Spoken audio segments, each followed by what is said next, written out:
Have you ever imagined that entering heaven would be the ultimate escape from suffering? Or wondered if paradise is truly the end of all worries? Welcome back to the channel, everyone. This is your host, and today we are diving into a truly mind-expanding topic that challenges everything you thought you knew about heaven. While many imagine heaven as a blissful and eternal realm, Buddhism offers a perspective that is both sobering and enlightening. The 28 heavens of the three realms, desire realm, form realm, and formless realm, though incredibly wondrous, are still entangled within the cycle of birth and death, known as samsara. Our core message today is this: though birth in heaven is a result of great merit and seems a joyous fate, it is not the final destination. True freedom comes only from transcending all realms.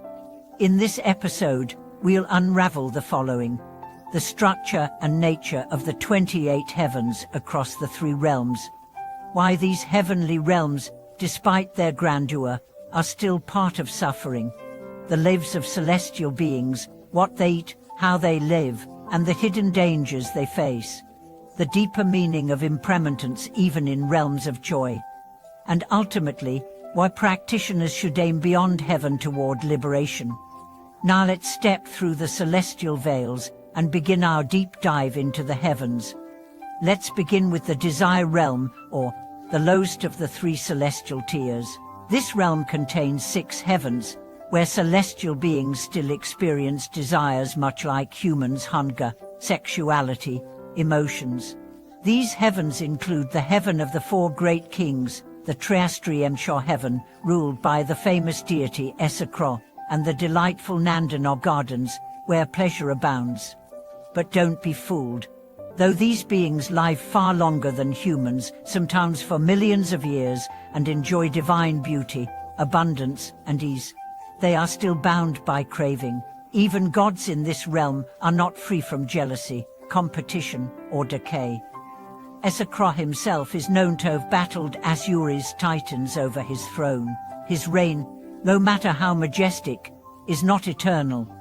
Imagine a king on earth, surrounded by luxury, power, and loyal followers.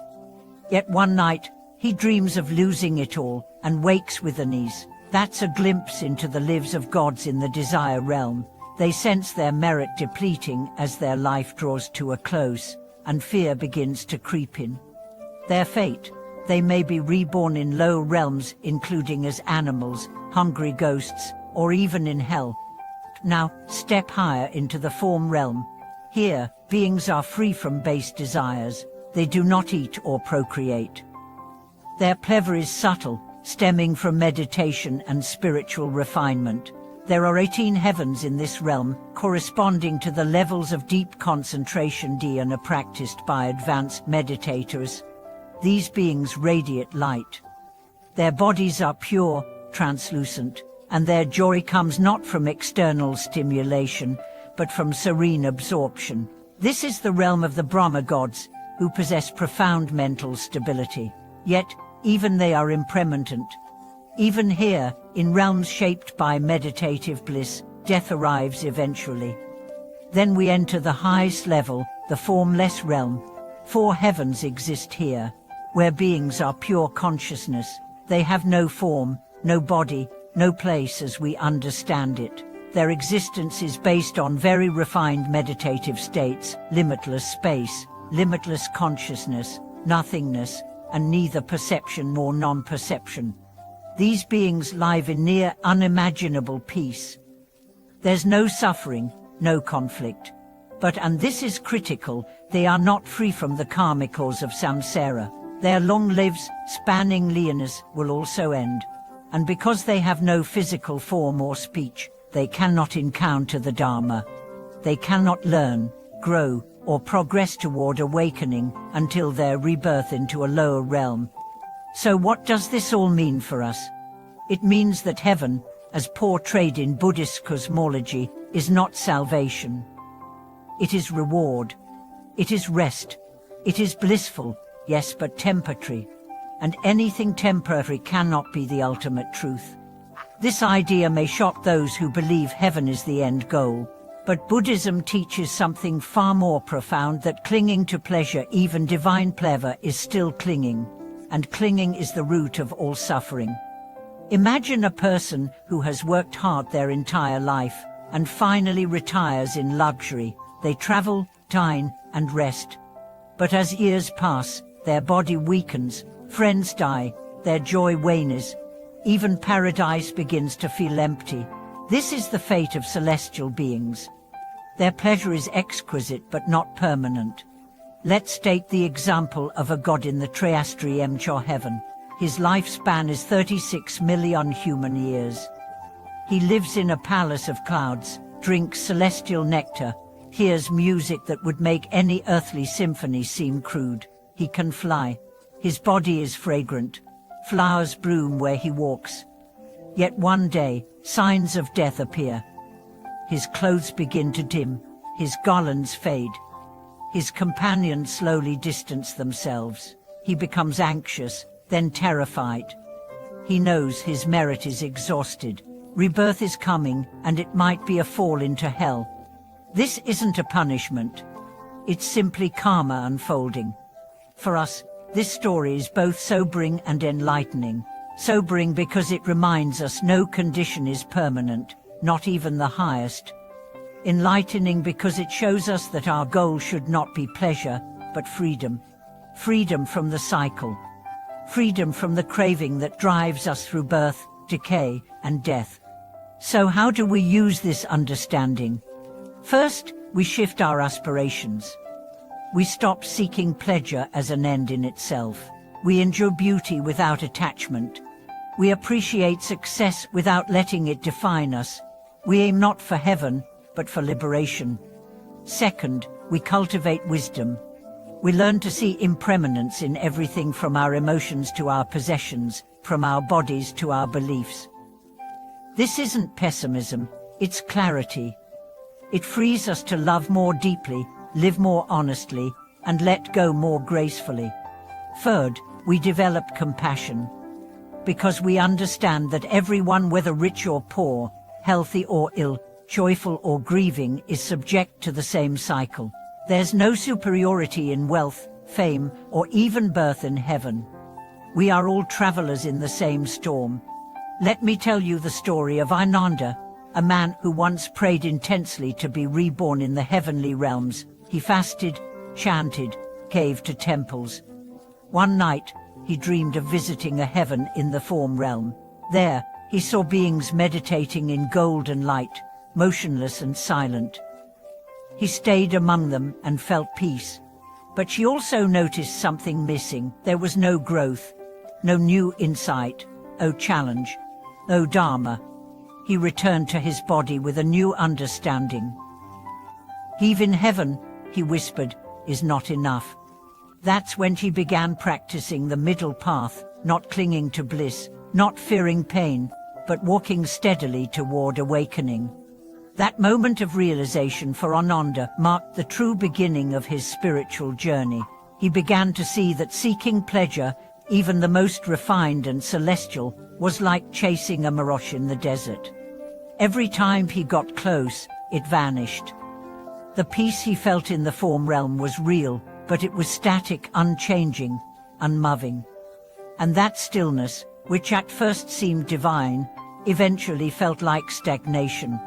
He asked his teacher, if even the gods must fall, what is the point of seeking? The teacher responded, and not to escape suffering, but to understand it. Not to avoid impermanence, but to awaken through it. Your task is not to reach heaven, it's to wake up from the dream of heaven. And that is perhaps the most radical idea Buddhism offers, that enlightenment is not a better dream, but the end of dreaming altogether. It is waking up to the truth of existence, seeing things as they really are, not through the veil of desire or fear, but with clarity, compassion, and freedom. Let's take a deeper look at the structure of the 28 heavens to better understand how this path of waking up compares.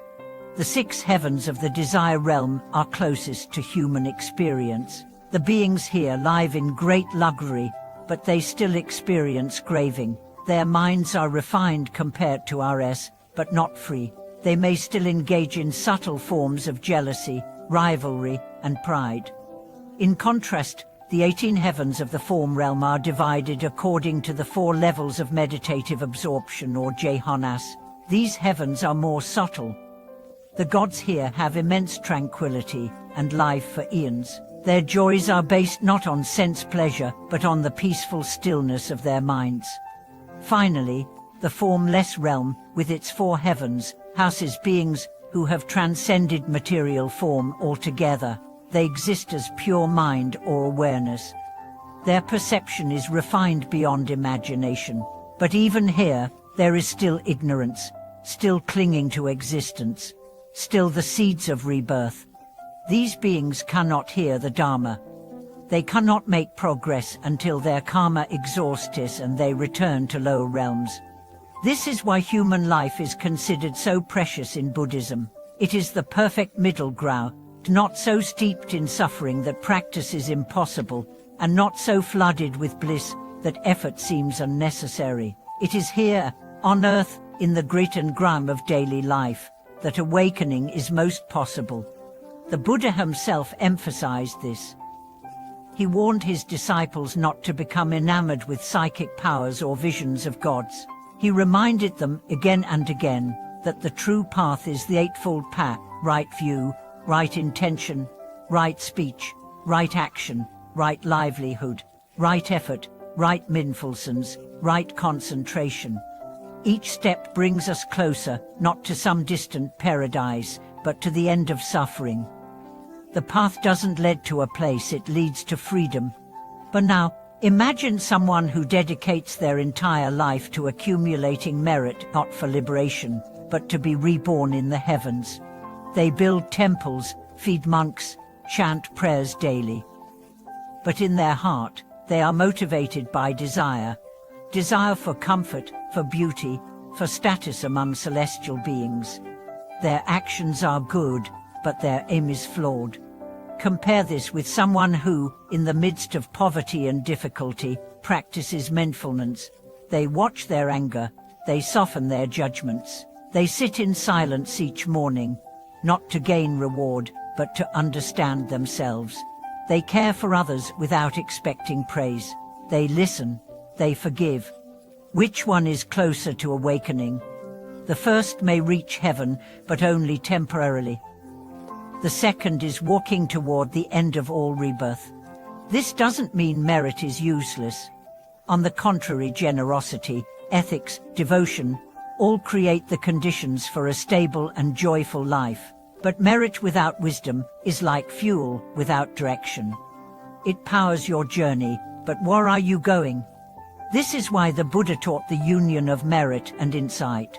Acts of kindness and compassion prepare the ground, but only deep understanding of impermanence, suffering, and non-self can uproot the causes of rebirth. Let's pause here and reflect. What do you seek in your life? Is it comfort, recognition, safety? These are not prompt, but they are fleeting. They cannot hold you when the ground shakes. What if you shifted your goal? What if you sought clarity over comfort, wisdom over wealth, liberation over luxury? Would your choices change? Would your daily practices deepen? Would your relationships become more honest? These are not abstract questions. They are the heart of spiritual life. Heaven is not a destination in the sky, it is a metaphor for everything we think will make us happy. If only we could reach it. A perfect job, a perfect partner, a perfect body, a perfect state of mind. But the truth is, happiness does not come from what we get. It comes from what we understand. And when we understand the nature of the heavens, not as rewards, but as distractions from the ultimate goal, we begin to live differently. We become less obsessed with what we lack, and more grateful for the opportunity to grow. We stop fearing hardship, because we know even suffering can teach. We stop clinging to pleasure, because we know it too will pass. We walk with humility, because we know even the highest God must one day fall. And we practice not to escape life, but to awaken within it. This is the real path, and it's available to you right now, not after death, not in another realm, but here, in the breath you're taking, the thought you're observing, the compassion you're cultivating. You don't need to ascend to heaven. You need only to descend into the truth of your own heart. Thank you for watching this video. If this exploration of the heavenly realms sparked insight or reflection, please share your thoughts in the comments. What are your ideas of paradise, and how have they changed? Let's keep this dialogue alive, and don't forget to like, subscribe, and turn on notifications for more deep dives into the sacred questions of life. Together, we seek not escape but awakening,